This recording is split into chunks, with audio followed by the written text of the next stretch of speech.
semalam jumpa doktor, ada tak minta ubat untuk hentikan susu? Kenapa saya nak berhentikan susu saya pula?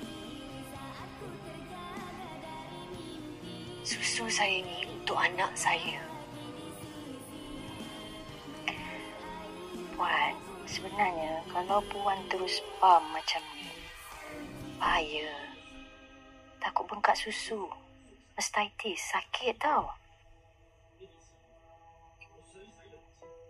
Ni, cuba Puan tengok.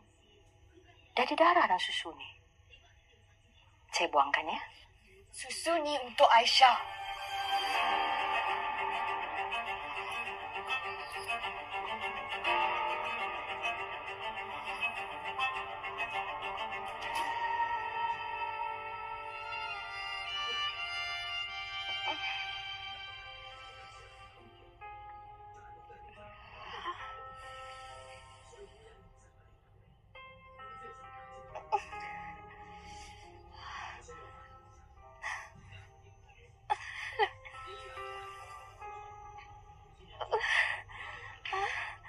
Assalamualaikum. Kakak, Mama sakit. Ya Allah. Ya Allah, kenapa ni, Mak? Dania, pergi panggil Bang Angah cepat. Mama, please. Sakitlah.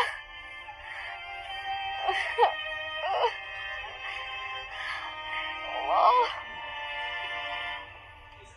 Cik Adam. Sekejap. Kenapa kata Pak? Saya ada benda nak cakap dengan Cik Adam ni. Cik Adam tahu tak? Puan Aminah masih lagi pam susu dia. Susu tu dah ada darah. Bahaya. Astaghfirullahaladzim. Lepas tu, saya cuba lagi sekali masuk dalam bilik nak mandikan dia. Tapi saya terdengar dia cakap dengan baju-baju baby. Menangis. Puan Aminah tu teruk meroyan dia tu. Kata Pak, saya ni dah habis akal lah.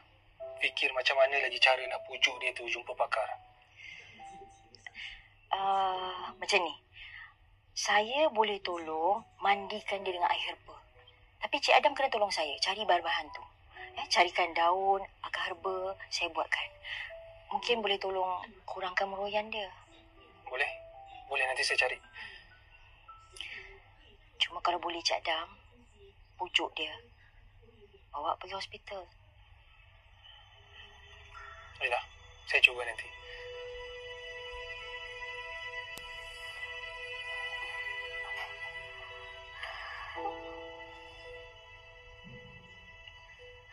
Abang,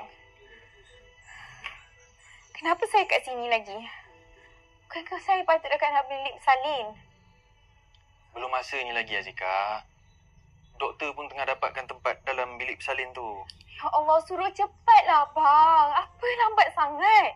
Nak bersalin pun kena tunggu bilik kosong ke? Azika, sudahlah.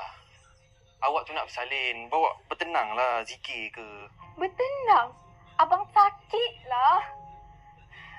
Awak dah telefon Umi ke belum?